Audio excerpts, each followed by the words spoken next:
শেষ হলো নিলামের টেবিলের দীর্ঘ কয়েক ঘন্টার হাড্ডাহাড্ডি লড়াই। রাজশাহী, ঢাকা কিংবা নোয়াখালী 6 ফ্র্যাঞ্চাইজি নজর দিয়েছে নিজেদের পছন্দের ক্রিকেটারদের দিকে। শক্তিমত্তার দিক থেকে রংপুর যেমন এগিয়ে, সিলেট এবং ঢাকাও নেই কোনো অংশে পিছিয়ে। চট্টগ্রাম, রাজশাহী এবং নোয়াখালী চেষ্টা করছে ব্যালেন্স টিম করতে। নিলাম শেষে 6 দলের স্কোয়াড নিয়ে বিস্তারিত জানব রিপোর্ট।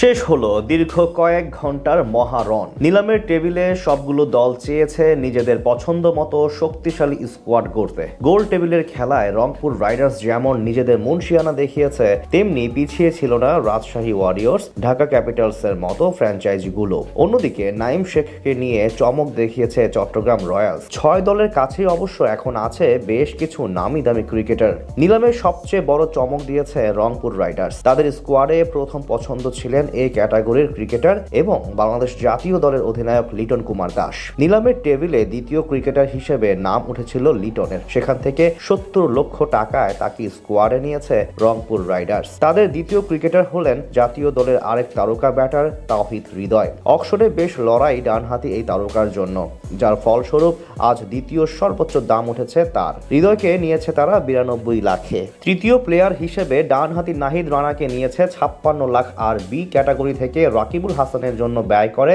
42 লাখ।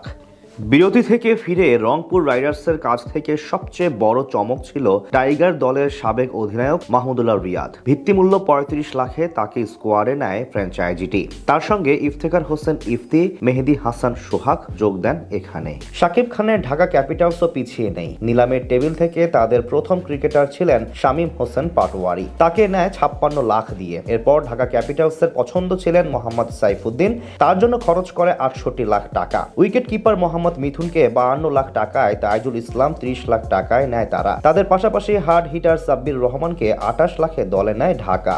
বিরতি থেকে ফিরে নাসির হোসেন, তরুণ 2 তারকা আব্দুল আল মামুন ও মারুফ মৃধা, মইনুল ইসলাম এবং জায়দুল্লাহকে অন্তর্ভুক্ত করে ঢাকা ক্যাপিটালস।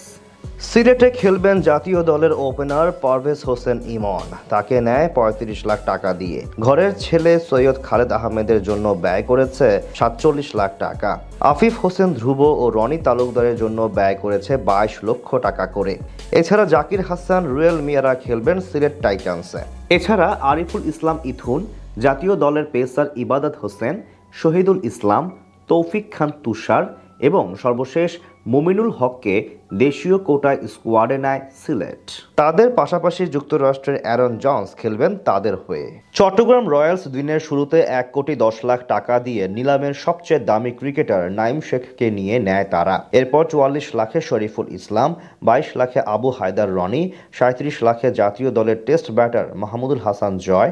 এছাড়া রেজাউর রহমান রাজা, অভিজ্ঞ জিয়াউর রহমানকে নেয় চট্টগ্রাম রয়্যালস। এর বাহিরে মকিদুল ইসলাম মুগ্ধ, শুভাগত হোম, সালমান এবং জাহিদুজ্জামান খেলবেন বন্দর নগরীর চট্টগ্রামে। নোয়াখালী এক্সপ্রেসও চমক দিয়েছে নিলামে। বি ক্যাটাগরি থেকে মাহিদুল ইসলাম অঙ্কন ও জাকের আলী অনিক থেকে নেয় এখান থেকে। হাবিবুর রহমান সোহানকে তারা নেয় 50 লাখ টাকা দিয়ে। এছাড়া আবু হাসিম এবং শাহাদাত হোসেন দীপুকে নেয় 18 লাখ টাকা দিয়ে। বিরতি থেকে ফিরে দেশীয় কোটায় নোয়াখালী দলে নেয় 14 লাখ টাকার মেহেদি হাসান রানা, সৈকত আলী, সাব্বির হোসাইন, রেজাউর রহমান রাজা ও রহমানুল্লাহকে। নাজমুল হোসেন শান্তর রাজশাহী ওয়ারিয়র্স অবশ্য মুনশিয়ানা দেখিয়েছে দারুণভাবেই। নামের চেয়ে পরীক্ষিতদের দিকে নজর ছিল তাদের বেশি। তারা 65 লাখ টাকায় নেয় তানজিম হাসান সাকিবকে প্রথম ক্রিকেটার হিসেবে। এরপর ইয়াসির আলী রাব্বিকে 44 লাখ টাকায়, আকবর আলীকে 37 লাখ টাকায়, রিপন মণ্ডল, তরুণ ওপেনার জিশান আলমও খেলবেন তাদের হয়ে। Spinner Hasan Murad, Abdul Gaffar Saklain, S M. মেহরুব হোসাইনও খেলবেন এখানে। এদের সাথে জাতীয় দলের সাবেক তারকা মুশফিকুর রহিমকে নেয় রাজশাহী ওয়ারিয়র্স।